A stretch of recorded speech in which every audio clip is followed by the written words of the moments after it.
Makanya Rasulullah menyebut majelis ini dengan kata Riyadul Jannah, taman surga. Karena sesungguhnya surga itu identik dengan ilmu, sebagaimana ikan itu identik dengan airnya. Dan kita bersyukur ketika Allah memudahkan kita untuk mendapatkan kenikmatan yang besar semacam ini. Kepada Allah kita bersyukur.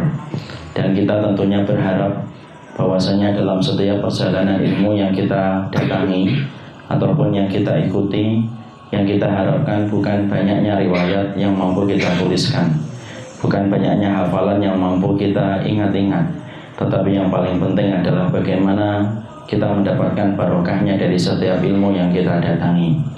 Barokahnya ilmu setidaknya terdapat pada dua perkara. Yang pertama, kata Imam Ibn Rajab, sesungguhnya barokahnya ilmu terdapat perubahan bagi mereka yang senantiasa mendapatkan ilmu.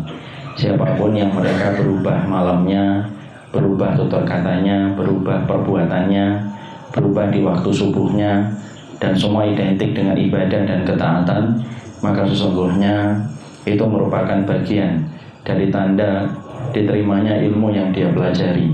Karena beliau mengatakan jazaul hasanah al-hasanatu ba'daha. Sesungguhnya pahala dari satu kebaikan, apabila kebaikan itu membuka pintu langit, kebaikan itu akan menarik pada ibadah dan ketaatan yang lebih besar. Karena sesungguhnya kebaikan itu apabila diterima, dia ibarat magnet, menarik partikel ketaatan dan ibadah yang lebih besar. Makanya ketika saya dan antum sering membuka kitab, sering mengikuti kajian, dan terdapat perubahan dalam ibadah yang kita selenggarakan, tersenyum karena kita insya Allah mendapatkan barokah dari ilmu yang kita dapatkan. Dan yang kedua, barokahnya ilmu adalah menjadikan kita semakin rahmat dan semakin lembut kepada mereka yang beriman, dan semakin kasih sayang dan semakin cinta kepada orang yang beriman. Karena sesungguhnya Rasulullah itu dipuji oleh Allah di dalam surat Al-Fatah ayat yang ke-29. Muhammadur Rasulullah walladzina ma'ahu asyidda walal kufar rohama'u bainahum. Sesungguhnya Rasulullah itu dipuji oleh Allah, dan sesungguhnya Muhammad Rasulullah dan orang yang beriman bersamanya, sesungguhnya mereka itu asyidda walal kufar, keras sama orang kafir, rohama'u bainahum, tetapi penuh rahmat bagi sesama hamba yang beriman. Kalau ilmu yang kita kaji, yang kita ikuti frekuensinya nyambung kepada Nabi, kalau itu betul-betul barokah, berarti ana dan antum semakin rahmat bagi orang yang beriman, semakin cinta bagi orang yang beriman, dan hati kita tidak keruh ketika memandang orang yang beriman, tetapi justru kita keras dan tegas kepada orang kafir yang memusuhi Allah dan Rasulnya terang-terangan. Dan itulah sifat yang terbentuk. Janganlah menjadi terbalik.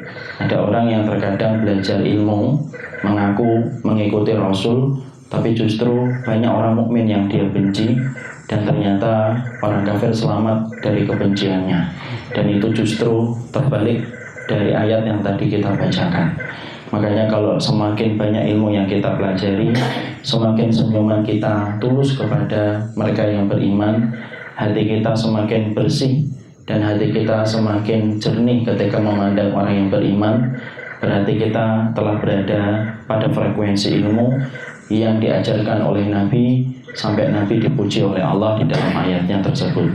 Semoga ilmu yang kita kaji, Pak, setiap qala Allah qala Rasul, bukan menjadikan gigi kita semakin runcing kepada orang yang beriman, tapi justru menjadikan senyuman kita semakin tulus.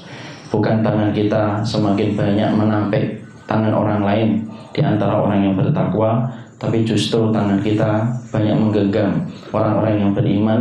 Karena hakikatnya ilmu yang kita dapatkan dari Nabi, dari sahabat, dari tabi'in dan tabi'ut tabi'in, semangatnya memasukkan orang ke surga, bukan semangatnya mengeluarkan orang dari surga. Dan inilah yang senantiasa kita harapkan, semoga kita mendapatkan barokahnya ilmu, bukan hanya banyaknya riwayat dari qala Allah wa qala Rasul, tapi barokah ilmu itulah yang kita harapkan dalam setiap kajian yang kita ikuti dan kita selenggarakan. Kepada Allah kita berharap dan kepada Allah kita menggantungkan segala urusan kehidupan kita. Semoga Allah memberikan keberkahan dalam setiap ilmu yang kita dapatkan.